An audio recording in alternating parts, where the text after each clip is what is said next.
Okay, let's dive into a truly vibrant corner of the world. We're taking a stack of the sources you shared with us, articles, research, your notes, to unpack the incredible world of food and cultural experiences in South Korea. Yeah, it'd be good. Think of this as your shortcut, basically, to being well informed on everything that makes experiencing South Korea so rich. Yeah. From amazing street eats to ancient traditions. And the material you provided, it gives us a fantastic lens. It covers comprehensive guides on specific dishes, street food, regional specialties, markets, festivals. Right. And alongside that, unique cultural activities and popular attractions. It's a deep well of information. So our mission is simple. Guide you through this material, pull out the most important insights, the surprising nuggets, and help you feel quickly but thoroughly informed about what South Korea offers.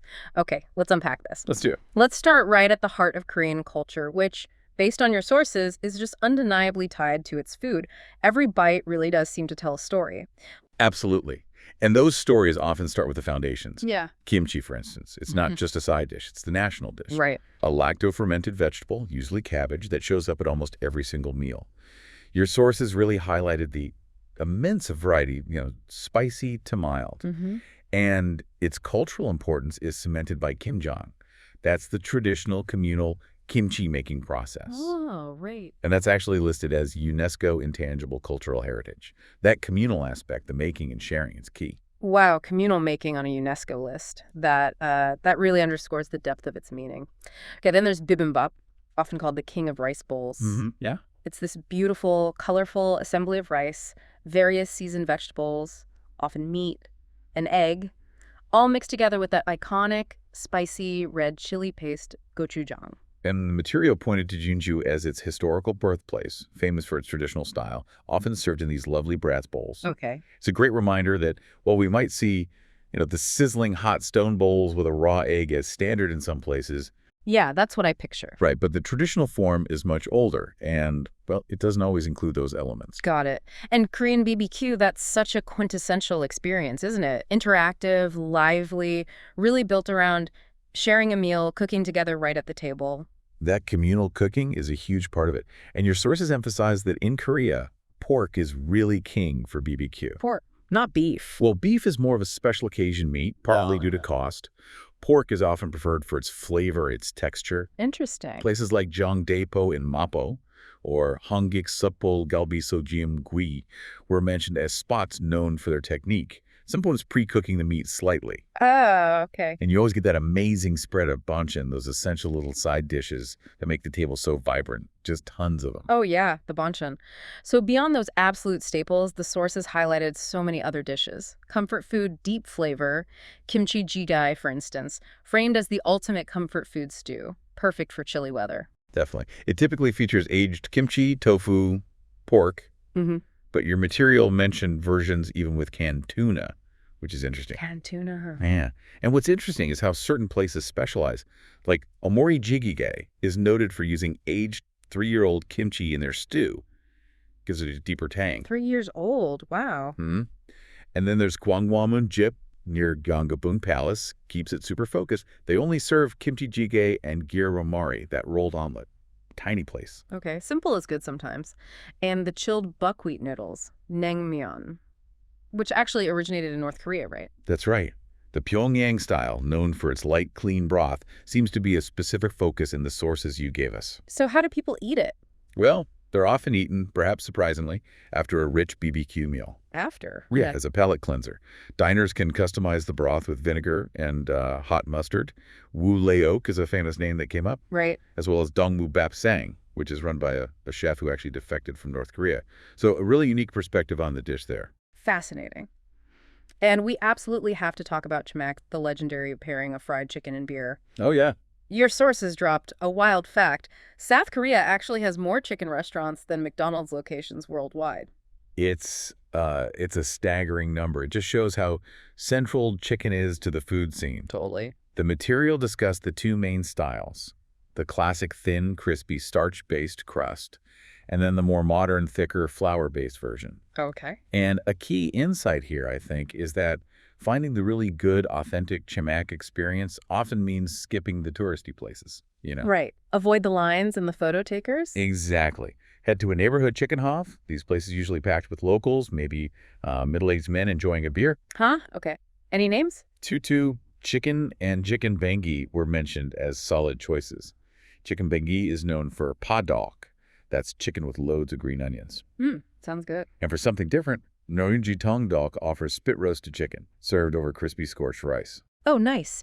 And let's not forget mandu, the delicious Korean dumplings. Steamed, fried, boiled.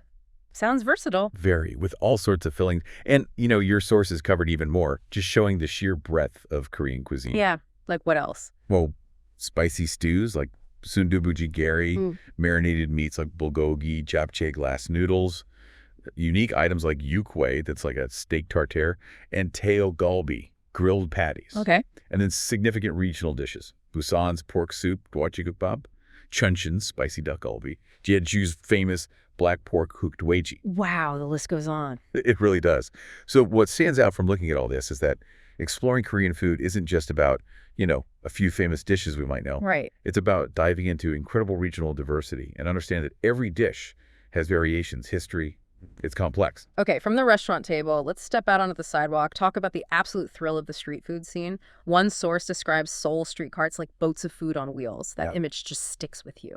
It perfectly captures the dynamic energy, doesn't it? Ah. Korean street food. It's less about full meals, more about convenient snacks, quick bites on the go. Or late night food. Definitely. Satisfying late-night cravings, often after a few drinks. You grab it, eat it standing up, maybe with toothpicks or skewers. And the material noted, it can even be cheaper than cooking at home for some things. And leading the charge is tteokbokki. Your sources really emphasized this is the staple, like Korea's most iconic street food. Absolutely. It's those chewy rice cakes coated in a bright red, slightly sweet and spicy gochujang sauce. It's fiery. It can look that way, but street tteokbokki often balances the spice with sweetness. It's incredibly addictive stuff. Okay, I believe it. Then there's odeng, or ieomuk, those savory fish cakes on skewers. Yeah, in a warm, flavorful broth. You just help yourself pour some broth into a little paper cup, grab a stick, dip it in sauce. And they count the sticks. Exactly. The vendor tallies your sticks at the end. It's perfect warm-up on a cold day. Sounds great. What about sundae? Sundae. The blood and glass noodle sausage, often served with sides of pig liver and offal. Okay, adventurous. It is. And the sources mentioned the popular kim tteokguksun combo. Kim tteokguksun. Yeah, mixing sundae and twigum those fried items right into that delicious tteokbokki sauce. Kind of like a street food mashup. Got it. And for something sweet and comforting, hottuk. Those sweet fried dough pancakes filled with brown sugar and nuts. Yes. Sounds like the ultimate winter hand warmer and snack, right? Totally. The insadong version was highlighted specifically for its extra crunch from cornmeal in the dough. Oh, nice touch. And your material also pointed out a huge variety of other street eats. Twigging those deep-fried veggies and things, kind of like tempura, but maybe a heartier batter. Okay. Jjiranbang, the sweet egg bread, the charming fish-shaped bunjabang with fillings. Right, I've seen pictures of those. And then there are more modern, often Instagram-famous items, especially in tourist areas, like the tornado potato or French fry hot dogs. Alongside more traditional things like various mochi and red bean snacks.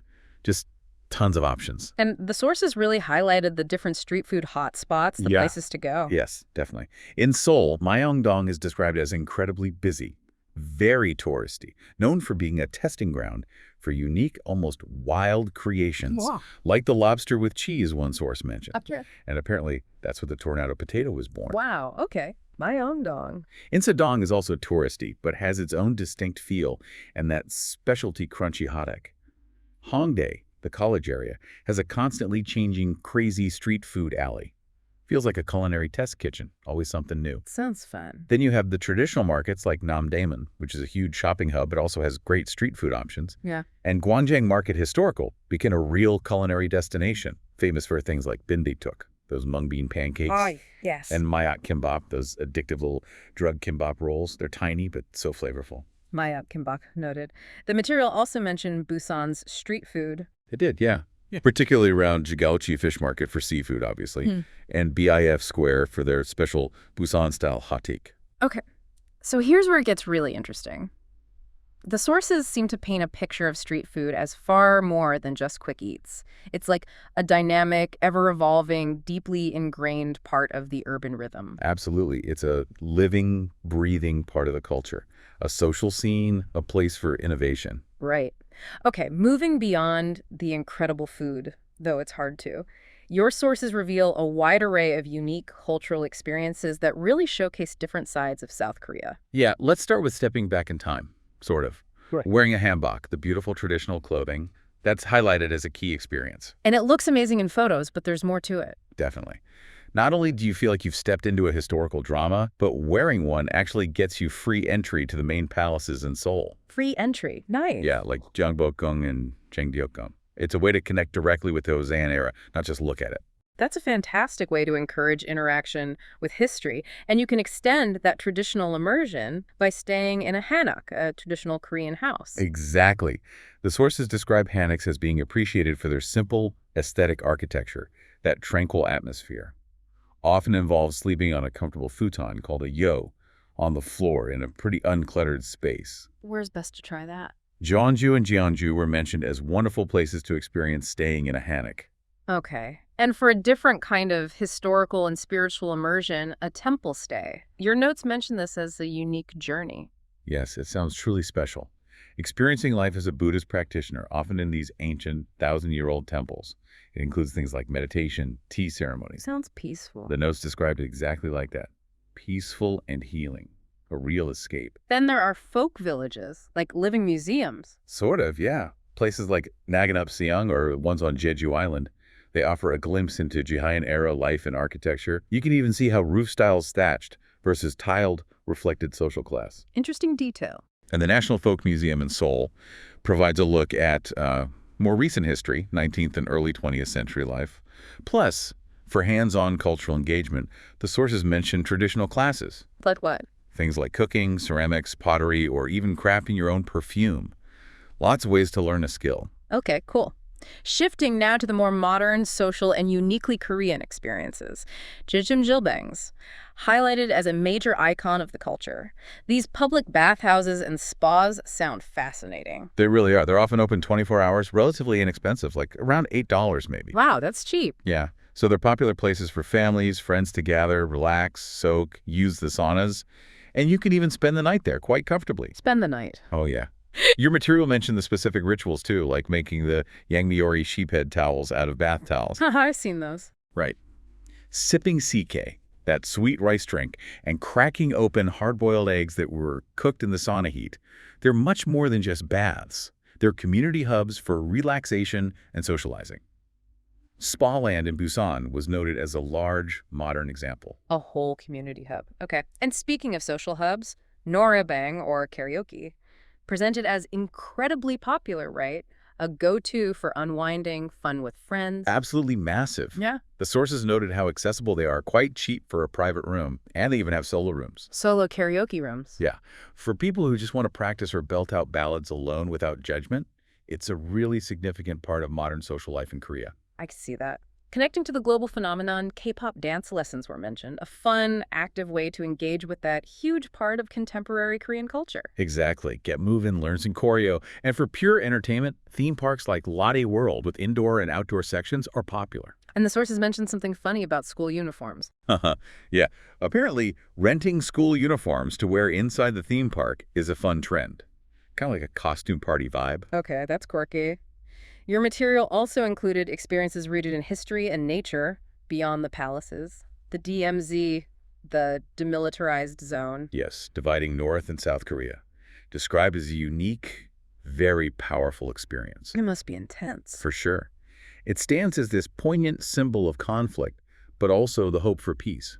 You have to go on an organized tour, naturally. And it's remarkable how nature has thrived in the restricted area because humans haven't been there. Wow. Any specific sites? Sites like the Dor Observatory, where you can sometimes glimpse North Korea, or the second infiltration tunnel, supposedly dug by the North, were specifically mentioned. Heavy stuff. And on a lighter note, hiking. Huge. Given that Korea is roughly 70% mountainous, hiking is a massive part of the lifestyle. Offers stunning natural landscapes. Bukhansan near Seoul and Halasan on Jeju Island were noted as popular spots. Good to know. And museums. A great point from the sources. Most museums in South Korea are free. Really? Yeah, making them great resources for history and art and a perfect option for, a rainy day. The War Memorial of Korea in Seoul was highlighted as a major free museum focusing on the country's various wars. Okay, free museums, noted. And for coastal experiences. Cities like Busan offer popular beaches. Hyundai, Gwangali, Songdo were mentioned. So you get city, mountains, and coast. This really raises an important question. How do you possibly fit all these amazing experiences in? Your sources seem to give some guidance by highlighting specific cities and their unique draws. Yes, absolutely. Yeah. The material really links these diverse experiences to place.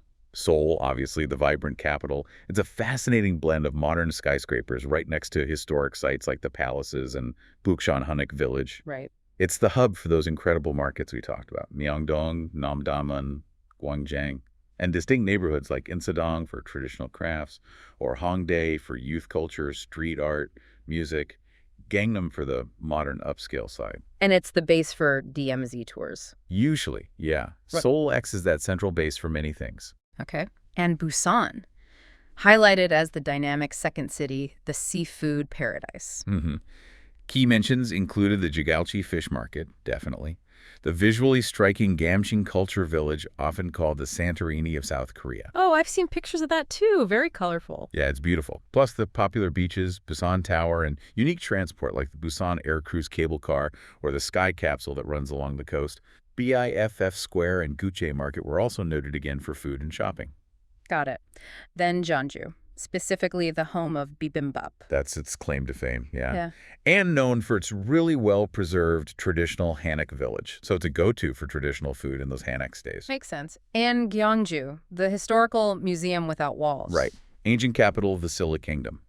Packed with historical sites like Bulguksa Temple and the Daeryongwon Tomb Complex, those grassy burial mounds. Often visited as a day trip from Busan, the sources suggested. Okay. And your sources briefly touched on other cities known for specialties. Just quick mentions, yeah. Suwon for its impressive Hwasong Fortress, and apparently jumbo-sized galbi, those beef ribs. Incheon for its Chinatown, Chuncheon for dak galbi, and Dong for its folk village, and Jeojimdak, that braised chicken dish, and Gwangju as a hub for the famous Kimchi Festival. Which brings us to festivals and markets connecting culture and celebration. Your sources mentioned there are over 1,000 festivals across South Korea every year. Over 1,000. It's incredible. That really brings the idea of celebration to life, doesn't it? It really does. They're deeply tied to food, harvest, traditions. They bring communities together. Examples included seasonal ones, spring festivals like Bozong Green Tea or Jeonju Bibimbap. Okay. Summer, like the Daegu Chamak Festival celebrating chicken and beer. A whole festival for chimak. Love it. Right. Autumn has the Gwangju Hinti Festival alongside the major Chuseok harvest celebrations. And winter festivals tied to Seolal, the Lunar New Year. Specific food festivals like the Seoul Food Festival and Coex Food Week were also mentioned, showcasing culinary trends. Wow. And the food markets themselves, described as the absolute heart of the culinary scene. Bustling, sensory places. Definitely. Perfect for sampling dishes, soaking up the local atmosphere. Revisiting Gwangjang Market, specifically noting its historical feel and famous items like binditik. The mung bean pancakes? Right. And Noryangjin Fish Market, highlighted as a must for seafood lovers, where you can literally pick your live fish and have it prepared right there, sashimi or cooked. That sounds amazing. Namdaemun Market was mentioned again, too. Great for street food, alongside just vast amounts of shopping. So what's fascinating here, pulling from all your sources, is how food isn't just sustenance. It's completely woven into the fabric of Korean culture. Yeah, it seems that way. It's in daily life through street food, in social gatherings like BBQ and chamak, in traditional practices like kimjang, and it's celebrated in these huge citywide festivals. It's everywhere. Okay, let's wrap up with some practical nuggets and fun facts from your sources. Things that can help someone navigate and appreciate their time in South Korea. Sure. For travel timing, spring and autumn were generally suggested for the pleasant weather and all those vibrant festivals. Right. Not too hot, not too cold. Exactly. Summer is good for street food and outdoor events, though it can be hot and humid. Winter is great for enjoying those cozy dishes, like kimchi jjigae. Okay. And navigating the food scene, especially street food. Any tips? The advice was pretty straightforward. Be adventurous. Ask vendors for recommendations. Look for lines, usually a good sign of quality food. Good point. And for street food safety, maybe stick to busy stalls where turnover is high and, basic hygiene like washing hands. Sensible. Any fun facts that really stuck out from the material? Things to remember? Well, beyond that wild chicken restaurant number. Yeah. The sources reiterated kimchi's omnipresence, how it's served at almost every meal, but also how much it varies. Dining etiquette came up like waiting for the eldest person at the table to begin eating first. That's important. Good to know. And the point that street food isn't just for tourists, it's a genuine way of life for many Koreans, especially for a late-night bite after socializing. That came through clearly. Right, it's integrated. Yeah. And the emphasis on balance in Korean meals, getting that mix of spicy, sweet, sour, and salty flavors, all working together. These details add so much color and practical understanding. And that brings us to why this deep dive, pulling from the material you shared, is valuable for you, the listener. Our goal was to give you a clear, well-organized overview of the key South Korean foods and cultural activities mentioned in your sources. Right, distill it down. Exactly. We aim to provide specific, actionable examples and places, make it concrete, and by weaving in the cultural context, explaining why wearing a hanbok gets you into palaces, or what the jjimjilbang culture is really about, or the significance of kimjang, we hope to have delivered some of those aha moments. Yeah, connecting the dots. Ultimately, this should help you navigate the choices if you're planning a trip, prepping for something work-related, or just curious. Cut through potential information overload to give you the most relevant insights from your material. Wow, that was a fantastic deep dive. Seriously packed with information about the rich tapestry of South Korean food and culture, drawing out all those incredible details and insights from the sources you provided. It's clear, isn't it? Experiencing South Korea is a feast for the senses, absolutely. But it's also so deeply rooted in connection. Connection, how so? Well, think about the historical layers and dishes like bibimbap, the communal act of making kimchi, then the lively energy of shared spaces, like a jjimjilbang or a noraebang room. It's all about shared experience. That's a great point. We've covered the iconic dishes, the dynamic street food scene, unique cultural experiences spanning tradition and modernity, and how it all ties into the distinct energy of the cities, markets, and festivals mentioned in the sources. Which, raises an important question for you to consider as you continue your own learning journey. Something to mull over. Okay. How do these deeply ingrained cultural elements, particularly those emphasizing shared experience like cooking together at KBBQ, the communal relaxation of a jjimjilbang, or singing together in a noraebang, how did these things contribute to and reflect the strong sense of community and social bonding in South Korea today? That's a really interesting question to ponder. How shared experiences shape community. Okay, think about that. Thanks for letting us take this deep dive with you.